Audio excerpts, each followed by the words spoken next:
In my previous video, we had a quick introduction into the registered regime and what is meant by the land register and how that works and when that was introduced. And we also talked about how the Land Registration Act 2002 is the main governing piece of legislation when it comes to registered land. In this video, we're now going to be looking at how rights in rem bind third parties when it comes to registered land. The system of registration of estates in land under unique title numbers makes possible registration of rights in rem against the estate in which they burden, so against the relevant title entry in which they are affecting. So, unsurprisingly, rights in rem can be registered on the land register. Okay, so let's look at registering rights in rem. Registration of a right in rem on the land register is known as a notice, and a notice is an entry in the register in respect of the burden of an interest affecting a registered estate or charge under section 32 of the Land Registration Act 2002. So the burden of rights in rem can be entered on the register against the estate in which they impact. So notice is the process of registering a right in rem on the land register, but the actual registration of the right in rem on the land register is known as a charge, and this will be placed under the charges register. So if you had a look at my previous video and we had a little look at the land register, and I said there were three main sections, and we left out the charges register part because this is what I'm now covering in this video. So this charges register is where the notices, so where the charges, I should say, go on the land register. So the notice is the process of registering a right in rem on the land register, and the actual registration of that notice is a charge. Okay. The entry of a notice is to be made in relation to the registered estate or charge affected by the interest concerned. So, and remember that an interest here is a right in rem. And if you don't know what a right in rem is, I recommend you have a little look at my video on the differences between legal interests and equitable interests, okay, where I do discuss rights in rem in more detail. So what rights can be registered? The reference to an interest in land in the Land Registration Act section 32, which is what we just looked at here, indicates that all rights in rem, so that includes both legal and equitable rights in rem, can be registered against the estate they burden unless expressly excluded. So an interest in land is synonymous with a right in rem. It's a proprietary right. So again, I would urge you to look at that video on legal and equitable rights if you are getting confused by this concept. Section 33 lists various excluded interests, the most significant of which are the beneficial interest under trust and the leasehold estate for a term of 3 years or less. So this means that all rights in rem, so all interests, can be registered on the land register except for the beneficial interest under trust and the leasehold estate for a term of 3 years or less. Okay, so let's look at a Blackacre example of the charges register here. So this will be on the land register, and this is the third section of estate title entries. Okay, so under the charges register, information about rights in rem burdening the estate is contained. In other words, notices are listed in this section. Okay, so the charges register. The land is subject to a restrictive covenant made between Claire Heather Cook and Richard James Burrows, dated 2nd of April 2011. Details of the covenant are set out in the schedule here too. So in this example, our charges register has a restrictive covenant, a notice, a right in rem. Okay, so the burden of this right in rem is entered onto the charges register, and of course other charges can be listed as well, for example easements, mortgages, etc. Remember, a beneficial interest under a trust and short leases won't be on the title register, because we know section 33 says they cannot be registered. So registration of land is a much neater process than unregistered land. In unregistered land, there was something kind of approaching a scheme of registration in that various equitable rights in rem, those listed under the Land Charges Act, could be registered as land charges against the name of the estate owner who originally granted them. But this is not as simple as registration of rights in rem under the registered regime. Under the registered system, or registration is not a name-based system, so rights in rem are not registered against a name of the estate owner who has granted them, but they are registered against the estate itself. Okay. Let's look at another example, Blackacre example. So here we got a property register and we got the proprietorship register. Now, next door to Claire is Richard, okay?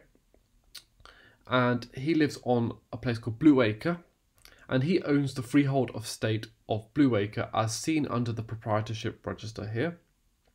And he acquired the estate in October 2002. This example illustrates a dichotomy in land law between rights in rem which burden an estate without benefiting another, and rights in rem which burden an estate and benefit another estate. So for example, on the one hand, a mortgage is a right granted to a bank to secure money that has been lent. This is a right in rem that does not deliver a benefit to another plot of land. It is a right in rem that exclusively burdens a plot of land without delivering a benefit. So another example of this would also be a lease, for example. Another example, but on the other hand, actually, easements and covenants, by definition, have to benefit another estate in land. So they are rights in rem which burden an estate and benefit another estate. So in the Blackacre example, we see the benefit of the covenant over Blackacre benefiting Blackacre. So right in rem which burdens an estate and benefits another estate. Registration and establishing legal status. So let's quickly recap on the Law of Property Act 1925 section 1, and I just wrote it all out here. So the Law of Property Act 1925 section 1 to 2 lists those rights in rem which are capable of being conveyed or created at law. So this includes the freehold, leasehold, easements and mortgage. And this is one of the first videos I did on land law, and I'd also recommend you looking at that, where I do go into this information a bit more depth, but I'm just recapping here very quickly the information that was in that video. Now, rights in rem not listed here only take effect in equity, for example the beneficial interest under trust. A right in rem capable of being legal will only actually acquire that legal status if they are created with the requisite formality. So as under the registered regime, a right in rem burdening land must be created by deed in order to be legal, and a valid deed is an instrument which makes clear that it is intended to be a deed and which is signed in the presence of a witness, and that's under the Miscellaneous Provisions Act. Note that the requirement of a deed does not apply to leases taking effect in possession for a term not exceeding 3 years at the best rent which can be reasonably obtained. So this is a very quick recap. I do go into more detail about this information in that first video that I created on land law, so I would recommend that you look at that if you're getting confused by any of these parts of the Law of Property Act. So the Land Registration Act 2002, section 27, lists a number of registrable dispositions. In other words, dispositions of a registered estate which are required to be completed by registration in order to operate at law. So this is a very important provision. In other words, there are dispositions that have to be registered in order to be legal under section 27. So this is the added formality requirement that certain dispositions, which we will talk about in a moment, must be registered before they can take effect in law. Okay? So remember that in section 1 to 2 of the Law of Property Act, it said that certain rights in rem capable of being conveyed or created at law will only acquire that legal status if they have been given the requisite formality. And this is one of these pieces of requisite formality which is necessary for the disposition to operate at law. So a disposition sounds like it should be an exclusive transfer of the estate, but there are more situations and more dispositions than this. So it is much broader than you may think after looking at the wording of this section of the Act. So a disposition could include the transfer of a title to a registered estate, the grant of a lease for a term of more than 7 years out of a registered estate, the express grant or reservation of an easement over a registered estate, and the grant of a legal charge over a registered estate. And that last one there is really the same as a mortgage for our purposes. So a mortgage. Now, all of these dispositions need to be registered as well as fulfill any other formality requirements the specific disposition may have. For example, in addition to the requirement of a deed in order to be legal. So for example, from a practical perspective, this means that if Claire transfers the freehold in Blackacre to you, you will need to be registered as the new proprietor of the freehold in Blackacre in order to take legal effect. If you're not registered, you can only take the equitable freehold. Another example, if Claire grants a lease of 7 years to you over Blackacre, that interest will have to be registered by way of notice on Blackacre's charges register in order for you to acquire a legal lease. And let's look at the example of an easement as well. If Claire grants you an easement to use her driveway, that easement will have to be registered under the charges register of Blackacre in order to be legal. So I hope you sort of kind of getting the point of how this sort of section would work. Now, of course, this is in addition to the requirement of a deed. So an easement will have to be granted both by deed and registered in order to achieve the legal status. So this is an additional formality requirement over and above the deed in the case of an easement. And how about another example? So if it is said that Lloyd's Bank, for example, holds a valid legal charge over your registered land, you will know two things about that charge. You will know that it was created by deed, and you will know that it is registered. You know this because it is, if it's not both of these things, then it is not legal. Okay, so this leads us on to a second discussion. If it can't take effect in law, in other words, by not fulfilling the deed requirements or the registration requirements or both, can it take effect in equity? I will give you an example of whether or not this is possible and how this works in just a moment. I just want to mention one quick thing about the formality relating to leases, as that can be a little bit more complex than other rights in rem, but I will cover this in a later video when I talk specifically about leases. But for most rights in rem over registered land, you could say quite simply, they need to be created by deed and then they need to be registered in order to achieve legal status. But for leases, it can be, as I say, a bit more complex. So shorter leases up to 3 years can be created orally and will achieve legal status through that means. Leases between 3 and 7 years need to be created by deed to achieve legal status, and leases over 7 years need to be created by deed and registered, as this is one of the registrable dispositions in order to achieve legal status. So that's a very quick look at how, another disposition here could operate, which doesn't require just a deed. It may require some other formality requirement for it to become legal. So let's look at this example here. We've got a Blackacre example. Claire is the registered proprietor of the registered freehold estate in Blackacre. She wishes to grant Liam, who lives next door to her in Whiteacre, the right to use Blackacre's driveway to access his house. Claire and Liam enter into a written agreement signed by both parties, under which Claire grants Liam the right to use Blackacre's driveway in return for a payment of £1,000. Is Liam's easement a legal easement? If not, can it take effect in equity?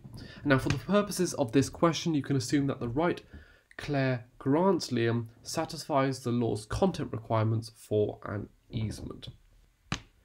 Here we are being asked to categorise a right over registered land. Now, we already know that the right satisfies the law's content requirements for an easement, as it says so at the bottom. So we must look at the second limb of categorisation. In other words, what kind of easement do we have here?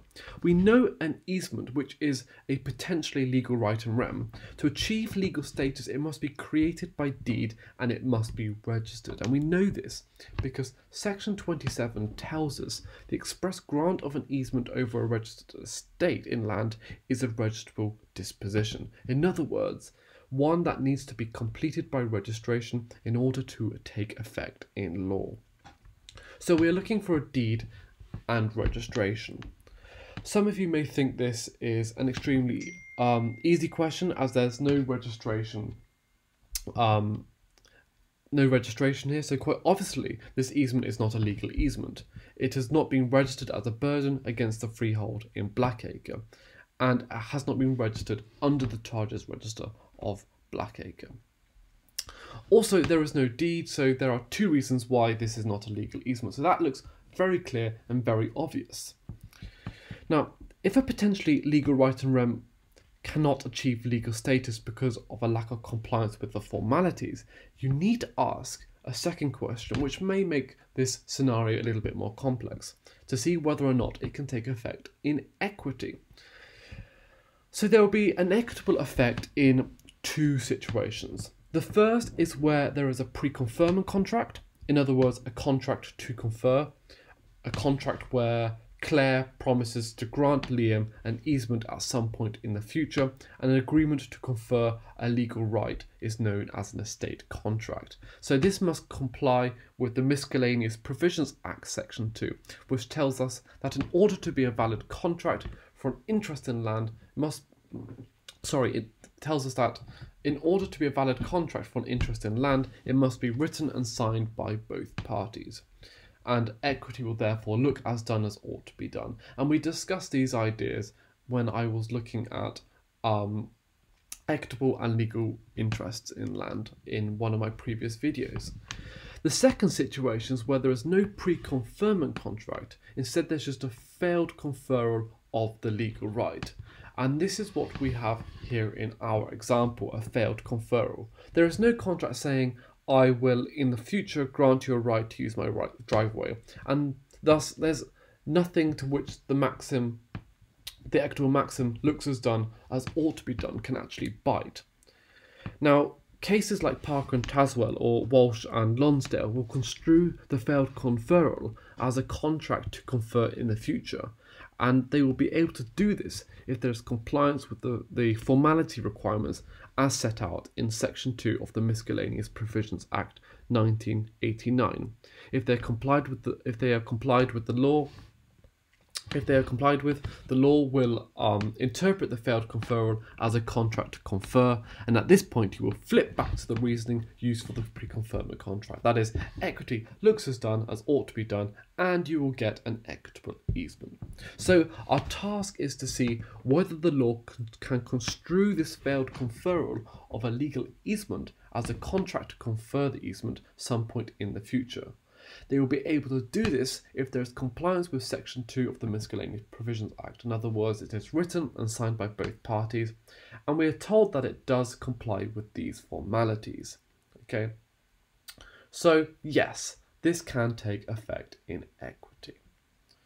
Okay, so if you have any questions about this, and I know this can be pretty tricky to get your head around, especially this whole idea of dispositions of land, and then sort of trying to get the balance between the understanding of legal and equitable interests in land, then do leave me a comment, because I do understand that this can be pretty confusing when you first look at the material, but I promise you, once you've really understood the foundations about legal and equitable interests and really understood the provisions within the relevant pieces of legislation, it will start to make quite a lot of sense.